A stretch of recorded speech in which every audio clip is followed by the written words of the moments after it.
بسم اللہ الرحمن الرحیم۔ النساء، زمانہ نزول اور اجزاء مضمون۔ یہ سورت متعدد خطبوں پر مشتمل ہے جو غالباً 3 ہجری کے اواخر سے لے کر 4 ہجری کے اواخر یا 5 ہجری کے اوائل تک مختلف اوقات میں نازل ہوئے ہیں۔ اگرچہ یہ تعین کرنا مشکل ہے کہ کس مقام سے کس مقام تک کی آیات ایک سلسلہ تقریر میں نازل ہوئی تھی اور ان کا ٹھیک زمانہ نزول کیا ہے، لیکن بعض احکام اور واقعات کی طرف بعض اشارے ایسے ہیں جن کے نزول کی تاریخیں ہمیں روایات سے معلوم ہو جاتی ہیں۔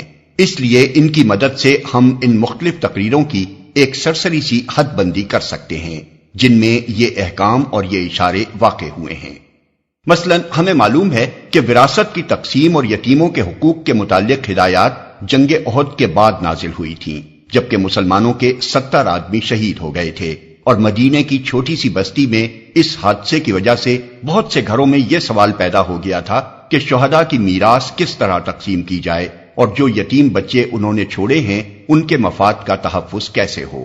اس بنا پر ہم قیاس کر سکتے ہیں کہ ابتدائی 4 رکوع اور 5ویں رکوع کی پہلی 3 آیتیں اسی زمانے میں نازل ہوئی ہوں گی۔ روایات میں صلاۃ خوف یعنی عین حالت جنگ میں نماز پڑھنے کا ذکر ہمیں غزوہ ذات الرقاع میں ملتا ہے جو 4 ہجری میں ہوا۔ اس لیے قیاس کیا جا سکتا ہے کہ اسی کے لگ بھگ زمانے میں وہ خطبہ نازل ہوا ہوگا جس میں اس نماز کی ترکیب بیان کی گئی ہے۔ مدینے سے بنی نذیر کا اخراج ربیع الاول 4 ہجری میں ہوا، اس لیے غالب گمان یہ ہے کہ وہ خطبہ اس سے پہلے قریبی زمانے ہی میں نازل ہوا ہوگا، جس میں یہودیوں کو آخری تنبیہ کی گئی ہے کہ ایمان لے آؤ قبل اس کے کہ ہم چہرے بگاڑ کر پیچھے پھیر دیں۔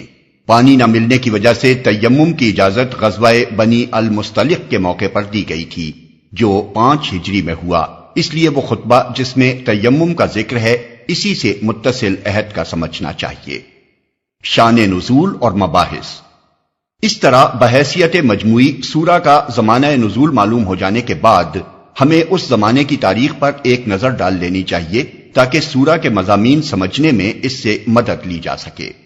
نبی صلی اللہ علیہ وسلم کے سامنے اس وقت جو کام تھا اسے 3 بڑے بڑے شعبوں پر تقسیم کیا جا سکتا ہے۔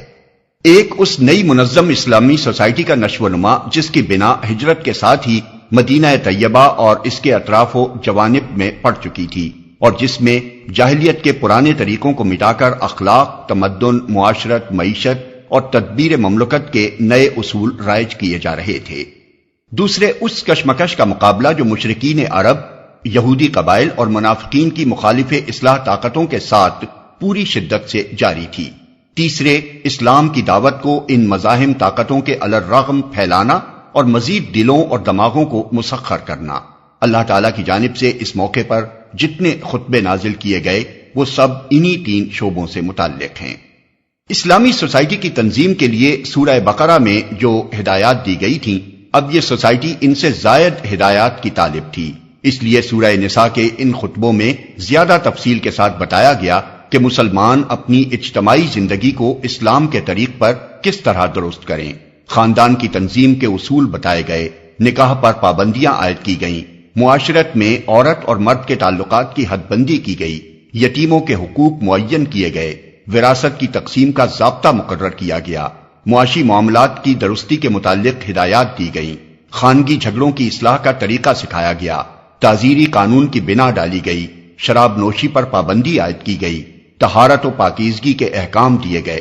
مسلمانوں کو بتایا گیا کہ ایک صالح انسان کا طرز عمل خدا اور بندوں کے ساتھ کیسا ہونا چاہیے۔ مسلمانوں کے اندر جماعتی نظم و ضبط قائم کرنے کے متعلق ہدایات دی گئیں۔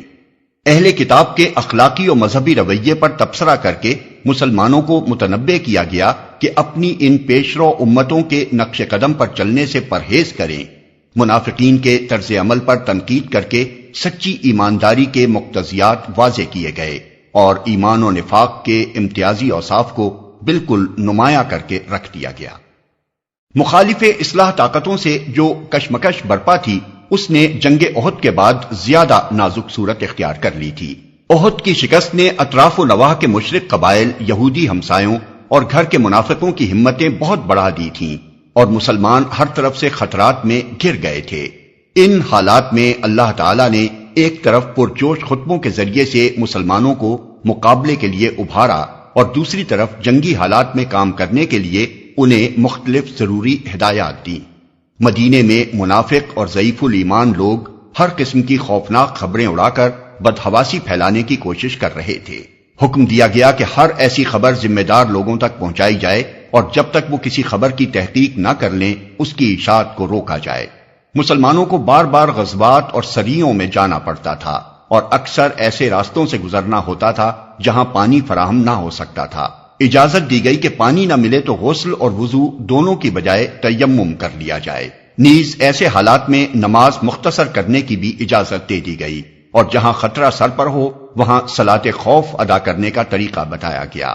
عرب کے مختلف علاقوں میں جو مسلمان کافر قبیلوں کے درمیان منتشر تھے اور بسا اوقات جنگ کی لپیٹ میں بھی آ جاتے تھے، ان کا معاملہ مسلمانوں کے لیے سخت پریشان کن تھا۔ اس مسئلے میں ایک طرف اسلامی جماعت کو تفصیلی ہدایات دی گئیں اور دوسری طرف ان مسلمانوں کو بھی ہجرت پر ابھارا گیا تاکہ وہ ہر طرف سے سمٹ کر دارالاسلام میں آ جائیں۔ یہودیوں میں سے بنی نذیر کا رویہ خصوصیت کے ساتھ نہایت معاندانہ ہو گیا تھا اور وہ معاہدات کی صریح خلاف ورزی کر کے کھلم کھلا دشمنان اسلام کا ساتھ دے رہے تھے اور خود مدینے میں محمد صلی اللہ علیہ وسلم اور آپ کی جماعت کے خلاف سازشوں کے جال بچھا رہے تھے۔ ان کی اس روش پر سخت گرفت کی گئی اور انہیں صاف الفاظ میں آخری تنبیہ کر دی گئی۔ اس کے بعد ہی مدینے سے ان کا اخراج عمل میں آیا۔ منافقین کے مختلف گروہ مختلف طرز عمل رکھتے تھے اور مسلمانوں کے لیے یہ فیصلہ کرنا مشکل تھا کہ کس قسم کے منافقوں سے کیا معاملہ کریں۔ ان سب کو الگ الگ طبقوں میں تقسیم کر کے ہر طبقے کے منافقوں کے متعلق بتا دیا گیا کہ ان کے ساتھ یہ برتاؤ ہونا چاہیے۔ غیر جانبدار معاہد قبائل کے ساتھ جو رویہ مسلمانوں کا ہونا چاہیے تھا اس کو بھی واضح کیا گیا۔ سب سے زیادہ اہم چیز یہ تھی کہ مسلمان کا اپنا کیریکٹر بے داغ ہو، کیونکہ اس کشمکش میں یہ مٹھی بھر جماعت اگر جیت سکتی تھی تو اپنے اخلاق فاضلہ ہی کے زور سے جیت سکتی تھی۔